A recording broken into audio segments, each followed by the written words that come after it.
Boyfriend con Beus Coast es la canción que acabamos de escuchar y que escogió Ulises, escogió para hoy. Y pues bueno, porque yo apuesto a la vida es el tema de Angélica Sánchez, el cual nos hablará aquí en Filosofía Viva. Adelante, Angélica, buenas noches. Buenas noches a todos, Marta, Ulises, Jonathan y a todos que nos escuchan. Amigos e invitados, gracias por estar aquí y acompañarnos con un programa más de Filosofía Viva. Porque yo le apuesto a la vida. La violencia ciega, los golpes ensordecen, los gritos apabullan. La violencia ciega, ciega cuando uno no sabe que se presenta. La violencia ciega a tal punto que no deja ver los brazos, la boca y menos aún la voz. La violencia agota de manera que uno solo piensa en dormir. Dormir para vacunar, dormir para evitar, dormir para ensordecer. La violencia chica, minimiza, devalúa, empobrece. Quizá de eso se trata, pues cuando menos te das cuenta te ha comido. Y ahora la imprimes como tuya. Entonces ahí se ha logrado el factor que comenzó por fuera y ahora es por dentro. La violencia padrina una voz que se mete hasta hacerse propia.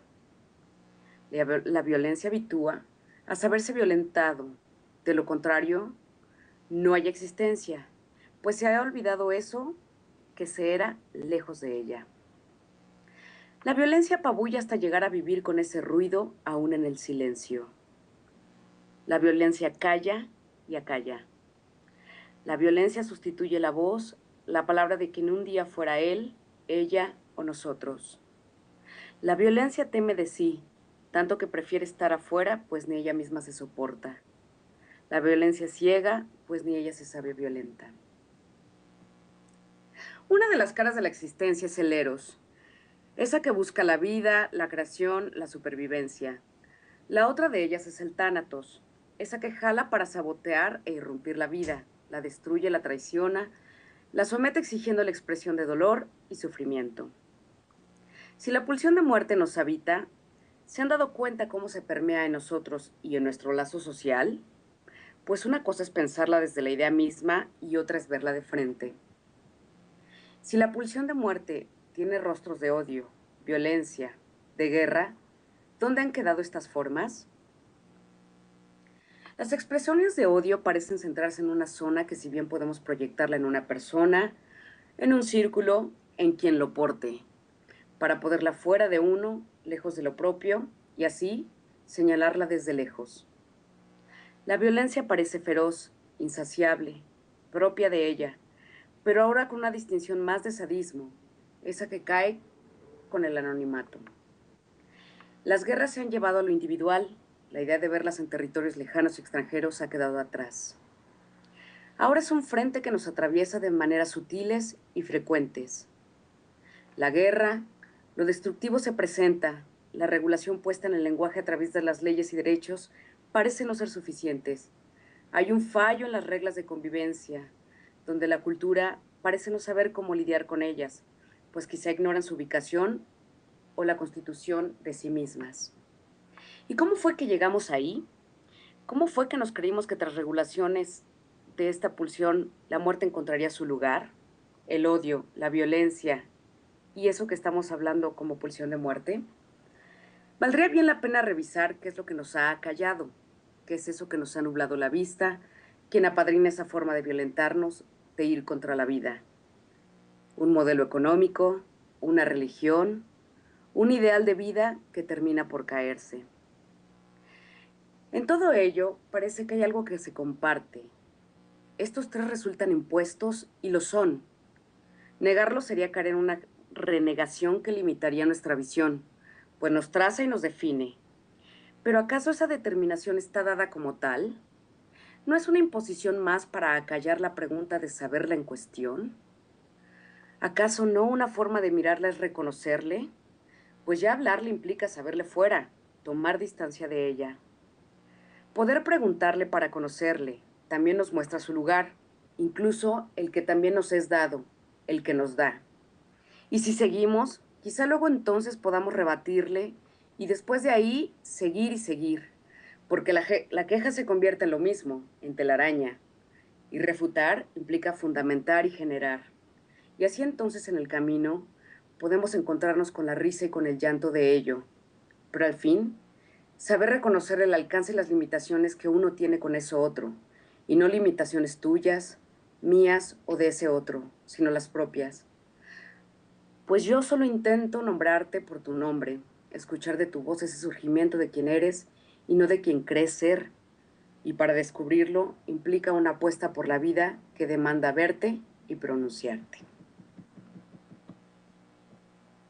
Qué apropiado esta cuestión de, hablas tú de la violencia, pero esta cuestión de la violencia vista desde el punto de vista filosófico o desde la filosofía de de los eruditos o de los que hablan de filosofía o escriben, ha sido, bueno, ha sido un tema de reflexión muy importante a lo largo de los años, ¿no, Angélica? Es decir, hay personas que piensan que insisten sobre todo en el carácter originalmente violento de este pensamiento occidental y esta vinculación con la violencia de los acontecimientos, pero ha sido incluso, bueno, tema de muchos años dentro de la filosofía, al grado de que mucha gente escribe y que lo ha estudiado durante muchas épocas, mucho tiempo, ¿no, Angélica?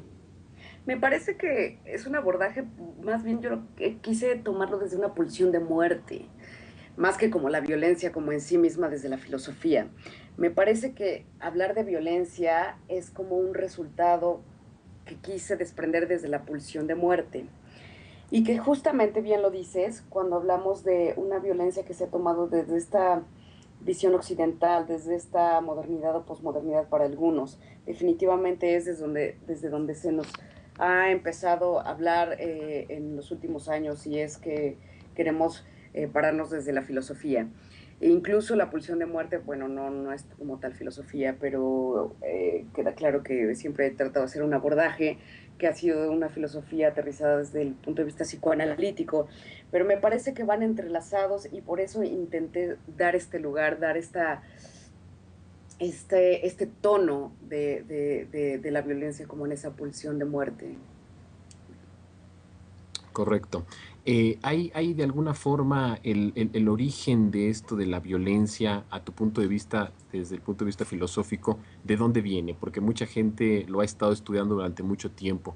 ¿De dónde viene para ti el origen, por ejemplo, de las violencias de las guerras, las persecuciones, las hambrunas, que en gran parte pues han aquejado a los seres humanos, bueno, obviamente durante mucho tiempo, pero que se ha estudiado por lo menos de las que han sucedido, de las grandes tragedias del siglo XX y en esta década?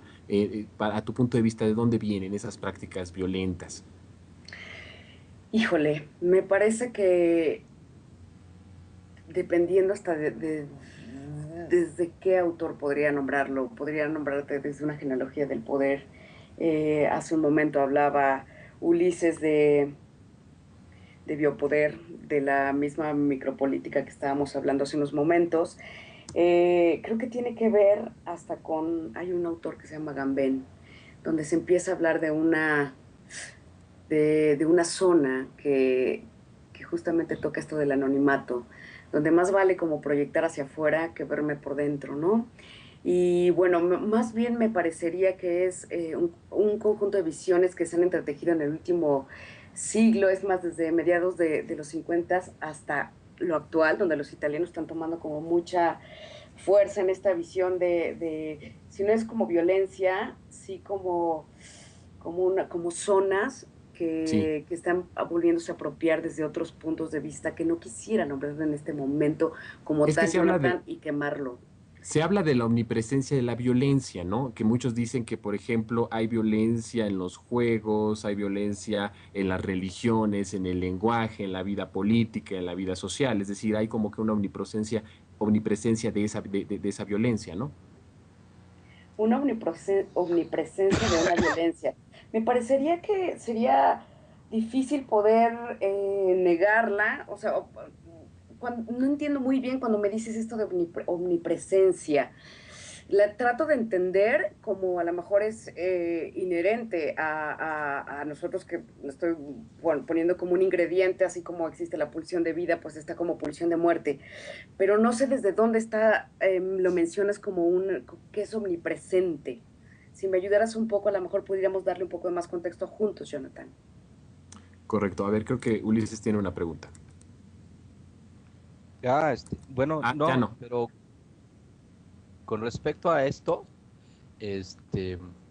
Angélica, Sí, buenas te noches. escucho. Buenas noches, Ulises. Eh, sí, bueno, yo creo que con la omnipresencia, Jonathan, se refiere a que forma una, es parte de nuestra constitución antropológica, la Ok, violencia. sí, Es decir, sí, sí. esa pulsión de muerte, bueno, que localiza Freud, ¿no? Porque es freudiano el concepto, de alguna manera es que, así como la pulsión de Eros, existe la pulsión de Thanatos, y entonces hay una división de la psique humana estructural entre estas dos tendencias. Entonces, cuando habla Jonathan que, por ejemplo, hay una violencia en el lenguaje, quiere decir que esta es parte constitutiva del ser humano.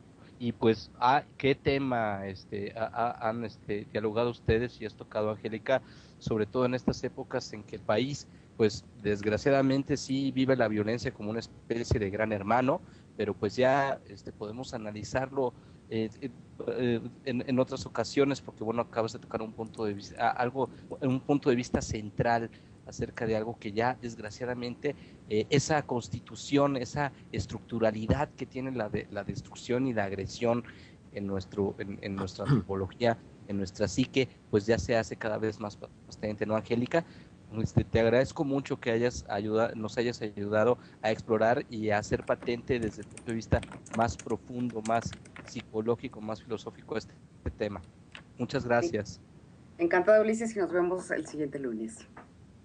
Ok, y bueno, por lo pronto vamos con el grupo Blur y la canción Girls and Boys.